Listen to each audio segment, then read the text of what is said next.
Hey, grab your favorite cup and pull up a chair. I'm Jess, and welcome to the Empress.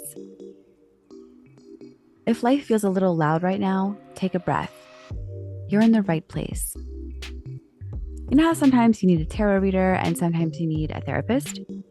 Well, here you get both.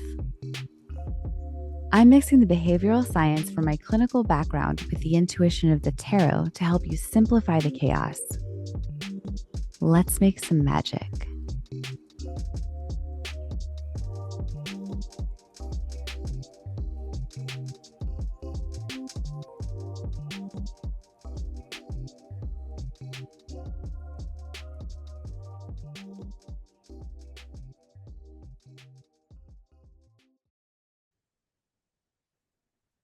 Hey, hi, hello. Welcome to the February podcast. I'm so happy that you're here. We are like 5 hours away from a full moon. We collectively, at the time of me recording this, which is 8:19 a.m. Pacific Standard Time on February 1st, this full moon, I don't know about you, but I'm feeling really vibey. I'm feeling actually kind of energetic. So I'm happy about that. If you're watching me on camera and you're like, what is this shiny stuff under her eyes? I've got these cute little eye pad thingies that I put on. They're like, to help with like puffiness and stuff.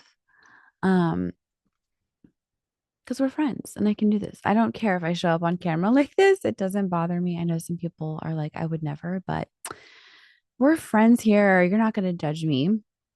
I know you won't. I just finished saging my tarot cards. So we're going to hop right into the Magician's Table segment of the podcast episode. And then I will catch you up on what's been going on behind the scenes in my life afterward. But let's get into this. All right. We're not predicting the month ahead, we're building the month ahead. We are intentionally going to drop in and see what the cards want us to know. So, our first question is the blueprint, the vision. What are we trying to construct this month of February? Right? That's what we want to know. What are we constructing the month of February? All right. I feel good about my shuffle. We have the Nine of Wands in the upright position.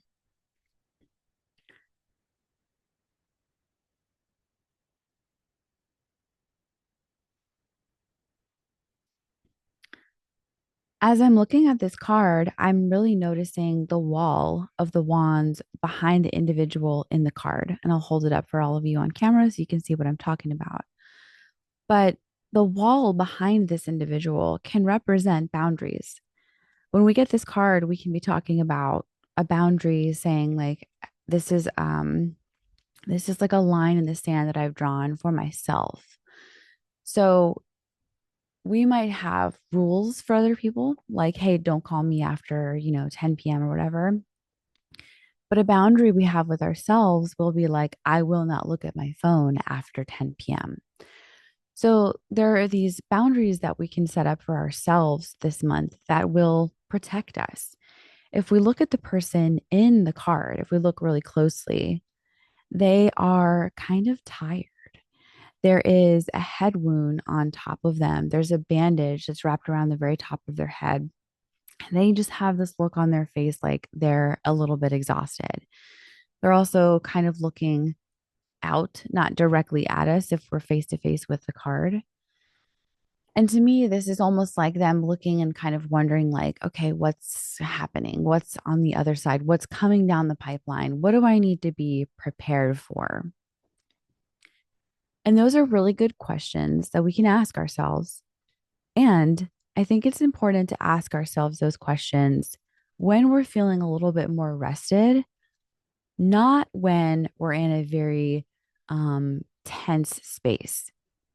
Because when we're in a tense space, we're likely to just kind of like, I don't know if you're like me, but we're likely to just ruminate on the questions because we don't have the brain power to really consider all of the options of what a real answer could be. So here's a more concrete example. You've had a really long day. People at work have been so annoying. You're so frustrated with the amount of work that's on your desk, and you really didn't get as much done as you wanted because there was a bunch of setbacks. So you grab your phone, you're checking your email, and you're eye rolling, and you're like, oh my God, these emails keep coming in. I'm so tired of this. There's this other thing to do and this other thing to do. When is this going to end? What else is going to happen? Oh my God. And instead of saying, hey, for the example I used earlier, it's 10 o'clock at night. I'm not going to check my email anymore. I'm going to give myself a rest.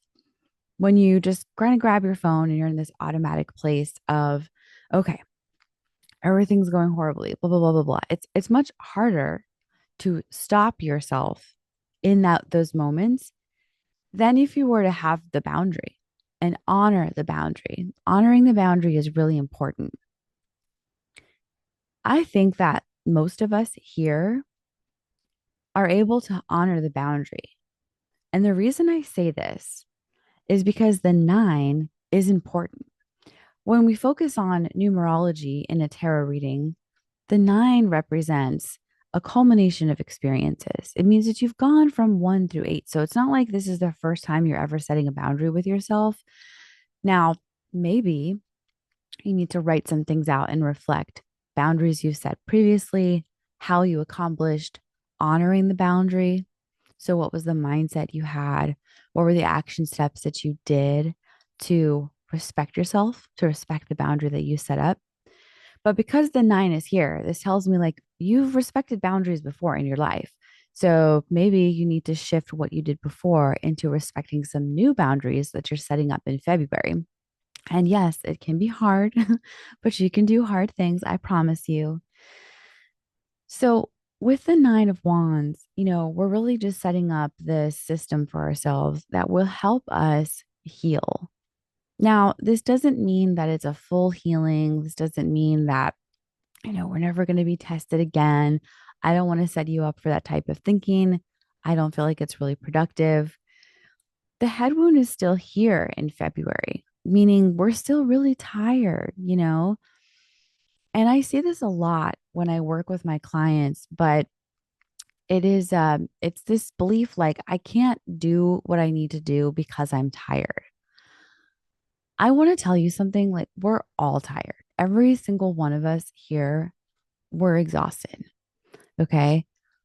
But you can still follow through with your boundary, with your plan of action, even though you're tired. And setting a boundary is an action step in a life of self respect. It can be, I'm going to go on a walk, even though I'm really angry and I would rather just rot on the couch. You know, it can be, okay, I'm going to do 10 reps of this exercise. Maybe I can't get a whole gym workout in, but 10 reps at my desk in the middle of the day is better than none at all and mentally spiraling about what I can't control because of things that are not in my control. So, the 9 of Wands for our month of February, what we're constructing are healthy boundaries, boundaries that make sense for us, ways that we can respect ourselves to give ourselves just a little bit of respite because we deserve that. And yes, we know things are going to be coming on the pipeline, but we have a choice. We can either sit and try to predict those things ahead of time, or we can work with what we've got in every single moment and again, respect ourselves. And I think that when we are present, it is a form of self respect, even when things are hard. So I'm really curious to know how February works for all of you, how it unfolds, and how you set those boundaries for yourself. If you ever need help setting boundaries, if you ever want to talk this through, I would love to work with you. Boundary setting is one of my favorite things to do. I am I am reconstructing my boundaries based on the energy that I have, the levels of commitment I've got in other parts of my life. Boundaries are not necessarily something that have to be like constant, like rigid and set in stone and never flexible. We can change as things change in our lives as well. All right, I'm shuffling the cards. We're going to get on to the second part of the reading, which is the tool. So, what is the resource? Okay, like what specific skill or mindset is required for us to honor the Nine of Wands, for us to honor our boundaries?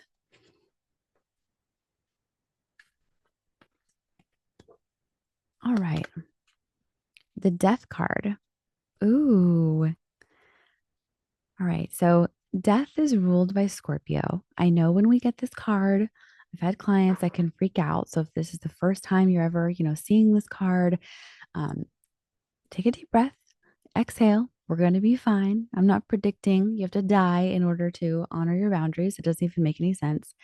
So, with the death card, this is about change and this is about transformation. I want to take a moment and really just like honor the folks that might be hearing this for the first time about boundaries. When I first learned about boundaries, my mind was blown because I didn't really have a lot of like rules for other people at one point in my life. And I didn't really have a lot of respect for my boundaries. And I didn't even really understand the concept of them, that I could set up these like non-negotiable things I was going to do for myself, and I was going to honor the things that I said I was going to do for myself. And that can be a limitation. Like for the example I gave, I'm not going to go on my phone past 10 p.m. That is a limit that I am setting for myself, but it is out of self-respect because I deserve to have rest instead of spiraling. So there's tons of other examples that we can have here, but we'll just stick with that one for the rest of the podcast episode. The change and transformation that would have to take place in order to really respect that boundary would absolutely have to be a mindset. And in that mindset, I think having a certain mindset is a skill in and of itself. It doesn't happen overnight. If we look at the death card, if we look at change and transformation, we understand that like it's it's actually happening because in order for us to arrive at a place of acknowledging that we need to do something different, that means that there has been an inner transformation. We don't typically just wake up one day and realize, oh, like all of these things need to change in my life.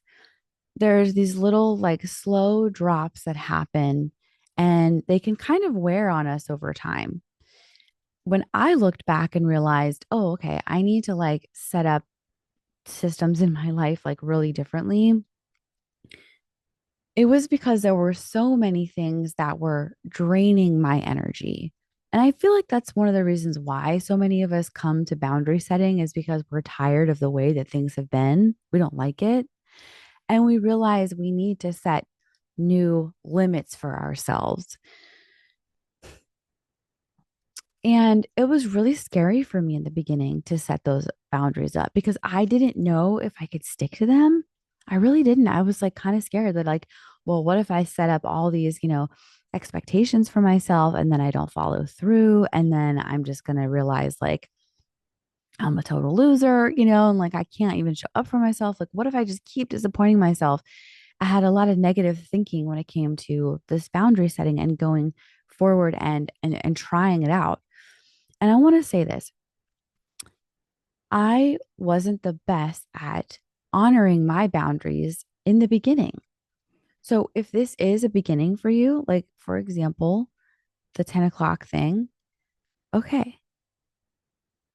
I do feel though, also, like I said a while ago, that there were places in my life that I had boundaries, but I didn't recognize them as boundaries because they weren't as big as some of the ones I was consciously setting for myself in therapy sessions. So my big intentional boundaries had a lot more to do with engaging with people that were really difficult. It was stopping certain behaviors that I was doing to perpetuate a really bad dynamic. And those things felt really big and scary. But when I backtracked, I realized, oh, okay, actually, you know what? Like I was going to the gym for myself. It was a non-negotiable that I was showing up for. I was showing up to study for things when I was really, really exhausted. I was showing up to for friends when I was really tired and when I felt like, oh my gosh, I can't do this. Like there were things that I was doing, but I would also have limits. I would say, like, well, I'm not going to like drink when I go to these places, or I'm not going to stay out past a certain time of night. Like I'll show up for this party or whatever, but I'm not going to like, party hard. So there were boundaries that I had that I was honoring. And I was like, okay, I can do this. I can do this. So again, the Nine of Wands seems very representative here. Like when we're talking about boundary setting, the skill is to show up for yourself a certain way. Maybe reflecting on the ways that you have shown up for yourself before will boost your ability here and give you those concrete examples you need to say, I have done this before. I'm going to do this again, but in a bigger and a new, a scarier way. And I think that we're all stepping into a bigger, newer, scarier way of boundaries in February because the death card is here. We don't talk enough about death in our society. We don't talk enough about the change and transformation that we all go through in society. I think it is becoming a little bit more normalized, but we don't like the vulnerability that it brings. We don't like to talk about the messiness. We don't like to show the messiness of change and transformation. We like the Instagram version after it's done. Look at me. The in between is not something we like to show. And I think it's really important that we lean on each other during the in between. I think it's really important that we talk about, okay, I set this boundary and I totally didn't do it. I totally bypassed it. I failed. I didn't show up for myself. I think it's important that we talk about that because that's the real part of the skill set. It's going through the muck that makes it a skill set worth fighting for and something that we usually don't we don't give up on after we've worked really hard to obtain that skill set. We go through the muck, we go through the mire, we pull ourselves, we claw our way out sometimes in change and transformation. It is a labor of love because we believe in ourselves enough to go through that change. It's hard work. And I want to say that I really, really respect all of you that are going through the hard work to show up for yourself this month in February and beyond. And I see and honor those of you that have really gone through some hard stuff before. But to go through this is to know yourself. You know what you're capable of, and no one can take that away from you. There will be so many times where people doubt you. There will be so many times where people test you. There will be so many times when people don't care about the boundaries that you have for yourself because for a million reasons they don't respect you. They want what they want versus, really honoring that you have your own set of standards. But with the death card being here, the specific skill or mindset required, I believe, is letting go and just staying open to the possibility that you can show up for yourself. You can actually honor your boundary. Even if it takes a bunch of different tries, you can still do it. The thing with death and the thing with any transformation, our mind is just going to tell us what's on the other side of it, but we don't necessarily know for a fact what's on the other side of it. We can hope, we can believe, we can have our ideas, and those things are wonderful. Those things do help us get to the other side of it. But if we hold on to those things too rigidly, it's going to be really difficult for us to actually go through it and learn because we're like, well, on the other side of it, it's going to be everything negative. On the other side of it is going to be everybody leaving me. On the other side of it is going to be me just, failing 100% of the time. But we don't know those things for a fact. We don't know that everyone will leave. We don't know that we're going to fail 100% of the time. We don't know that. So, an open mindset is what's required in setting boundaries. Sounds kind of weird, right? But it's true. I know this from my own experience, from walking clients through it. And again, if you ever need help with kind of like going through the mental part of boundary setting, I'm here for you. I would love to work with you. But death card is also ruled by Scorpio. I want to talk about this. Scorpio is deep, deep emotional connection to the self. It can be really, really vulnerable to admit that we need to set limits for ourselves. It can be really, really vulnerable to show up in that space. And what do I mean by show up in that space? Your mind is reminding you, I have this limit. Oh, yeah, I said I was going to do this thing for myself. And now I have a choice. Do I do this thing or do I not do this thing? Do I show up for myself or do I do the easier thing, which is to just stick to the old behavior? Oof, it's a space. It is a space. It is a messy space. It is an inner battle. It's that tug of war. It's like really, really wild if you think about it. But we have inner determination. We have grit. We have to like reach our hand out to the version of ourselves that wants to show up in a new way. And we have to pull that version of ourselves forward. We have to offer that hand to, again, the version of ourselves that's like, oh, I don't know how I can get out of this hole. We've got to say, I'm here for you. I can do this for me. Truly, it is an inner dialogue with the self. And there can be external motivations for sure. I think most of us are externally motivated, and that's totally fine. And when you need those reminders, I'm doing it for, my grandfather that passed away 10 years ago. I'm doing it for my kids so that I can be a better version of myself for them.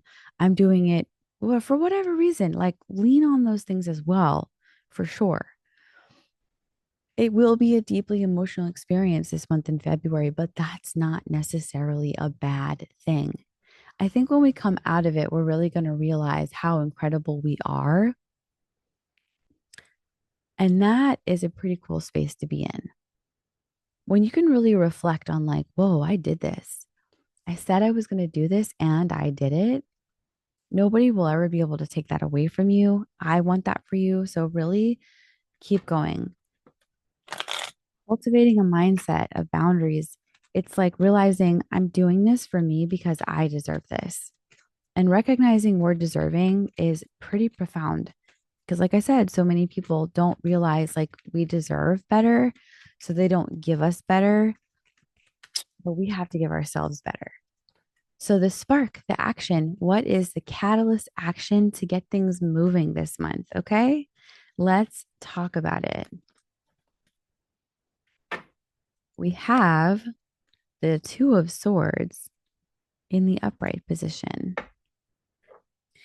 Yeah, I'm going to say this, all action is better than no action when it comes to things this month because the Two of Swords is like a stalemate energy.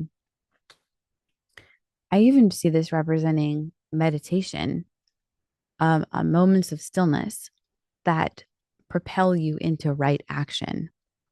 What do I mean by right action? I mean the action step that is aligned with the goal that you have of honoring yourself. So if the right action is to not get on your phone after 10 p.m., then what could happen before not getting on your phone at 10 p.m. is you turning off your phone at 9:45 and putting it in a drawer in the other room downstairs while you go upstairs.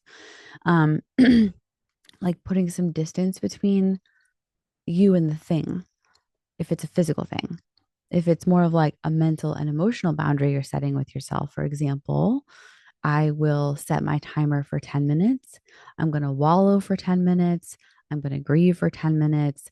I'm going to really let myself feel fucking pissed off for 10 minutes. And then the timer goes off. When it goes off, you shake off whatever space you've been in. You reset, you hit that reset button mentally and emotionally, maybe through some deep breathing, some light stretching, whatever. And then you get back to what it is that it requires your presence, your kids, your spouse, the dishes, your boss, whoever, whatever. Okay. Mentally, okay, I'm going to think about this thing. I'm going to let myself worry for 10 minutes. I'm going to let my mind go in all the directions that it wants to go in. I'm going to replay the worst case scenarios for 10 minutes. I'm going to let myself do this. Awesome. That timer goes off. You need to step back into thinking what's right in front of you, right? Those higher level problems that need solving, whatever it is. But you have to take some form of action. And I think the catalyst action actually is stillness. So the Two of Swords, we see a person that they're sitting on a bench. They have two swords crossing over their chest. Behind them is a lot of water. They're in the middle of a crescent moon phase, which is very interesting to me. They're blindfolded. So there's not a lot of knowing what's coming down the pipeline. And they are in this state of like, oh, I can't do anything. Um, and I think we need to be intentional about that type of thinking. There are things that we cannot control and there are things we can control. So when we act like we can't do something, are we just making it a blanket statement over all the things, over all the boundaries we want to set, over all the actions we want to take? Do we just surrender and say, I can't do anything about it? Is that totally true? I don't think so. But a pause has a purpose. And like I said, a pause can be that reset, giving yourself just a little bit of space between maybe the temptation, so to speak, the temptation being the old way of doing things, the not honoring the self, the not showing up for the self, and showing up for the self and doing the thing that we want to do. This is psychological. The swords represent a psychology, they represent a mindset for sure. And they can represent action because they also do symbolize um, action. They represent like a doing, emotion. And so I just think it's really, really important that we challenge ourselves to pause a little bit more and to check in. Say, okay, what can I do here? Can I act in a right way? Can I act in a way that is aligned towards self respect? And again, self respect will have boundaries. They will have concrete examples of what that boundary is. I will not go on my phone after 10 p.m. Okay. If you need help with boundary setting, again, I'm here for you. If you need help breaking down, and you can even have like boundary setting, you can change the name of that and have it as like goal setting. So you don't have to use the words boundary, you can use the words goal. But if you need help with goal setting, I'm so happy to help you. I even have a framework for that. That's really useful. But when we give ourselves concrete examples, we're much more likely to have follow through, which is why when we reflect on how we have set boundaries or goals before and how we've honored them, how we've checked the box of obtaining the goal, we can say, oh, well, I actually have done this before. This way I'm doing it in February is big, it's new, it's shiny, it scares me a little bit. Because I've done it before means I can do it again. Maybe I have to dig deeper. Maybe I have to push harder. Okay, I can do all of those things. But having some concrete evidence is really, really key here. So definitely sit down. I would say today, tomorrow, before this month really kicks off, and write those things down because you're going to want to come back to them. You're going to want to remind yourself if you have a vision board, check the vision board. Like, look at that thing in the morning and the afternoon. I I use my vision board differently. Now, I don't know how this functions on a phone that's not an iPhone. Um, sorry, but I do have an iPhone and you can you can have like a visual pop up for Pinterest, and you can have the like the widget be, it like kind of takes up the space of like four little things. I'll show you. It's easier if I show you.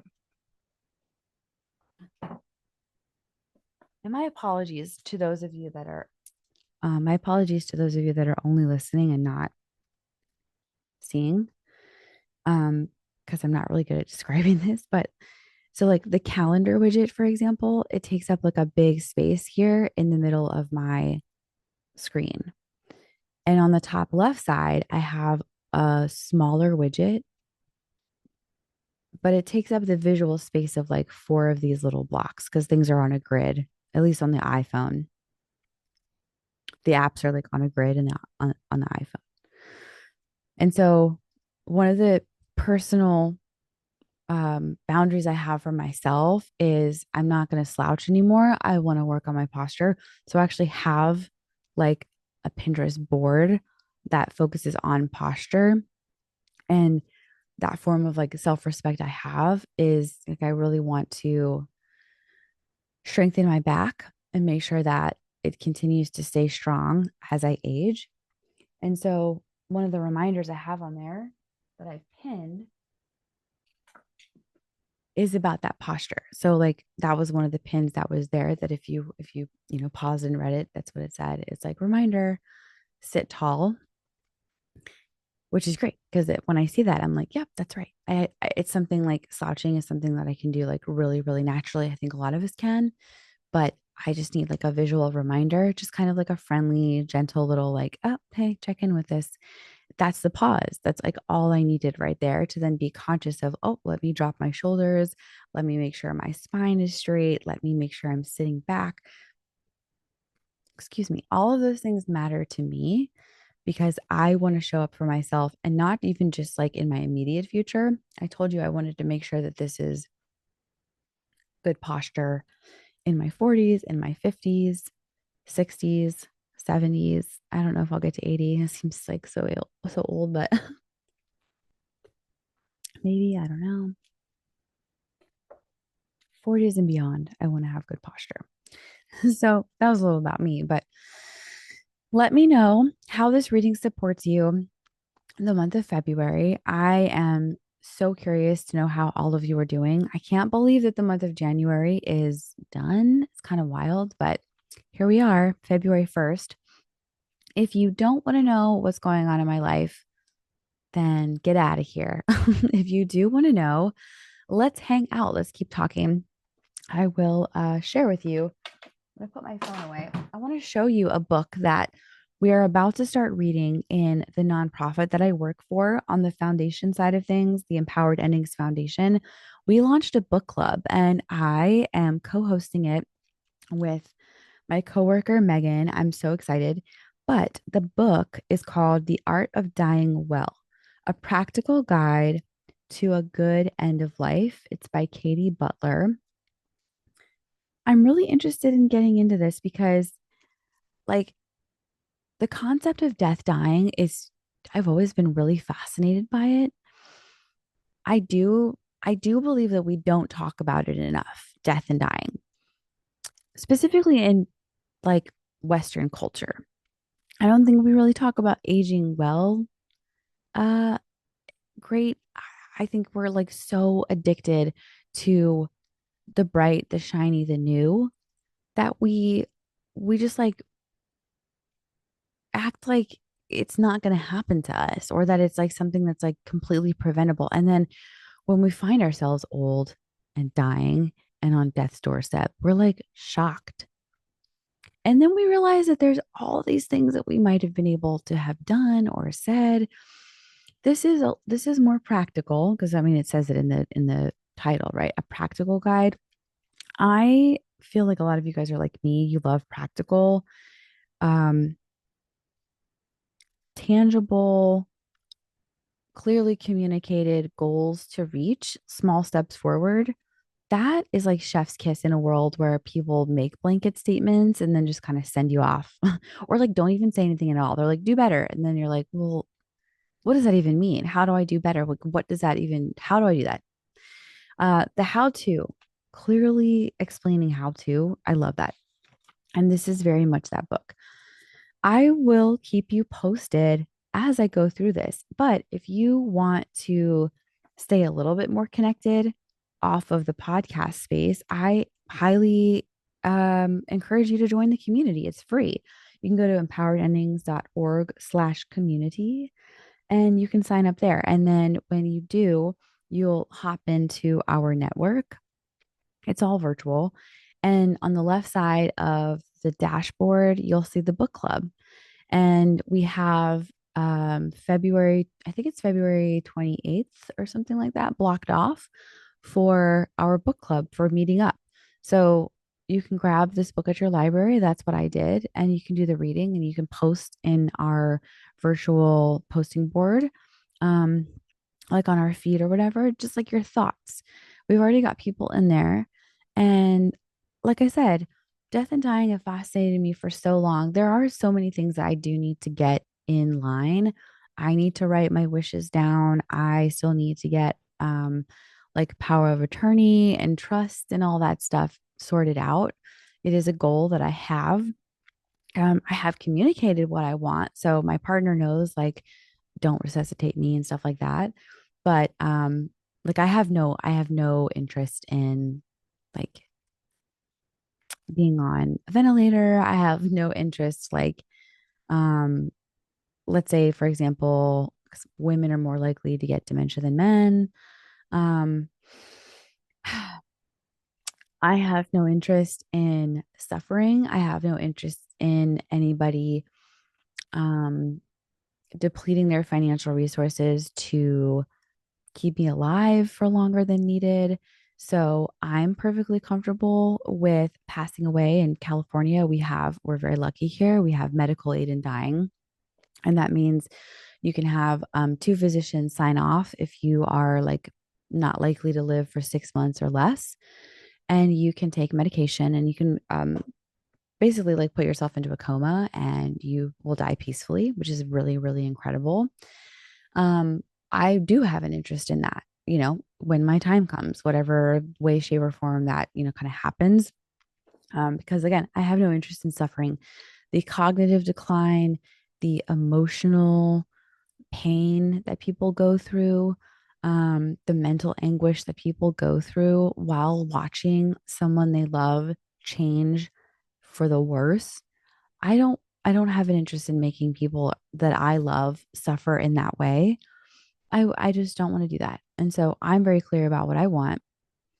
And you guys know that now that I've communicated it to you. And this book, I think, will help me um, do the more practical things, again, like setting up a will, setting up a trust, making sure that like these things are known and also documented on paper, easily findable for my family, for whoever the survivors are in my life. And just like other things to consider. I show up in the empowered endings space because I talk about things that I don't get to talk about with with like regular people.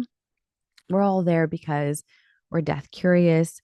We all want to die well. We all have a different definition of what living well and dying well means. But I find that the people that are there are there because they're there for a purpose. Like they they live with intention. And I love that. I love people that live with intention, even if their intentions are like totally different than mine. There's so many like different belief systems that show up in that space. And I think it's super cool. So yeah, that's where I will be the month of February hanging out for, my full-time job. And I think I mentioned in the last podcast episode, I have a couple of bachelorette parties. I have one of them this coming weekend. And so I'm excited. I can't wait to tell you guys how that goes. But we love a bachelorette. We love a lady who's about to be married. So cute. I hope it goes well. I mean, I'm stoked to be able to read for whoever shows up to that event. I know it's going to be perfectly timed, perfectly aligned. I didn't do too much painting in the month of January to recap. I did a little bit. But I did also pull out some markers and some coloring pencils. And I've got these really cool books that are like in detail, coloring books that are in detail, like the adult coloring books. One of them is like Forest Friends or something like that. And I really love it. I'm working on an eagle painting, which is really cool. And then there's another one that I just started. I think there's a bear on it. And that's been great. It's a little less like set up and tear down than paint, which makes it very convenient, especially if I've got something on the TV that I've watched a million times and it's just kind of like background noise, or I just want to take a few minutes to like decompress. It's it's easier to just pull it out, color and put it away. Then again, like the setup of like the water and all that stuff for painting. So I'm glad that I went back to that resource. I used to do them all the time and then I got away from it. I think I packed them up while moving and then just kind of like didn't take them out of the box. And so it's nice for them to be out and about again. Let's see what else has been going on. I did a zoo walk the other day with the love of my life, and that was really nice. It is something that I am going to be intentional about moving forward to go to the zoo and be around the animals. I love the atriums that are there because, wait, is that what it's called? An atrium? Aviary. I think it's an aviary. You know what I'm talking about? Like with the birds, where you can go in, it's like a big bird cage. That thing, I love going in there. And I bring my binoculars and I totally go into full bird watching mode. It's actually really fun. And it's so nice to just like hear the birds and to let myself detach from like a computer and a screen, and my mind can just wander and I can be present, and um it's nice. So more of that this year for myself, definitely more of that in the month of February. I don't have any really crazy Valentine's Day plans, and I'm okay with that. Sam and I are not, my partner, we're not people that like need a big showboaty Valentine's Day event. But if you need that, I say go for it. Have fun. I hope you have an amazing Valentine's Day. If you're going to do a Galentine's Day, if you're single out there, make it special for yourself because it can suck when people around you are like, oh my God, me and my person are blah, blah, blah, blah, blah. And you're just like, great. And you want love, but it might not be totally present in the form of another person. I want you to take yourself on a date. I want you to romanticize your day. I want you to like get yourself flowers, get yourself chocolate. I want you to love yourself so hard that day. Um, because it can, your freaking Instagram feed is going to be full of crap. Like it's tough. Okay. And I see you. I love you. You are not alone. You do have yourself and you're amazing and you're worth giving yourself a ton of attention and time. Put on your favorite movie, like do something, show up for yourself, right? Don't just like sit in any type of sadness. Honor it if you have it, but don't just like, you know, do nothing about it. Let's see what else I've got going on. I think that's about it. The boys, my boy dogs, they have a couple of appointments this month. So let's keep our fingers crossed for them. They're going to go to the vet. They're our little senior old guys. We've been switching some stuff up for their food, making sure that the oldest one just has an easier time like chewing and swallowing and digesting because these kids will eat random stuff off the street. It's disgusting. And then poop everywhere. Not like in the home, but like they'll have to go to the bathroom all the time and they'll wake me and my partner up in the middle of the night. And we have had 4 or 5 days of like not being able to sleep well. One thing I love about me and my partner is that we really do prioritize our sleep. Like it is not to be messed with for either of us. Of course, we're good parents. We show up for our kids, even though we're like, this sucks. We can commiserate on that, but we obviously want to prevent any impact to our sleep, any negative impact to our sleep. So we're going to talk to the docs and see if there's anything we can do for their digestion. Um, Again, to make their lives easier, to make our lives easier. But I don't know, when you got two senior dogs, they're in their silver years, like they're just going to have changes and we want to respect the changes that they are going through. Um, so yeah, fingers crossed for their appointments though. Hopefully everything's, good inside of them and everything like that. Let me check my personal calendar. Let me see. I've got lunch later today with a girlfriend and I'm really excited to see her. Um, yeah, I mean, other than the bachelorette party and just some sort of minor appointments for myself, I don't have anything crazy on the calendar. And I think that is totally fine. Um, I will be recording with one of our guests this month, and I think that is going to be awesome. So in March, you guys will get the guest episode podcast. So yay for that. I think that's it. Like you guys know me. You guys know I don't have like a really wild, crazy life. I keep it very simple, very low key. But if anything wild and crazy happens, I will be sure to update you. I am sending you a ton of love. I would love to connect with you as we progress through February. So you guys can leave comments on the podcast episode on Spotify specifically. I have that open so you can just like chat with me in there. You can always link up with me via email, jess@jesstheempress.com. Shoot me a message. I'd love to chat with you. But until next time, I'm sending you a ton of love. Okay. Bye.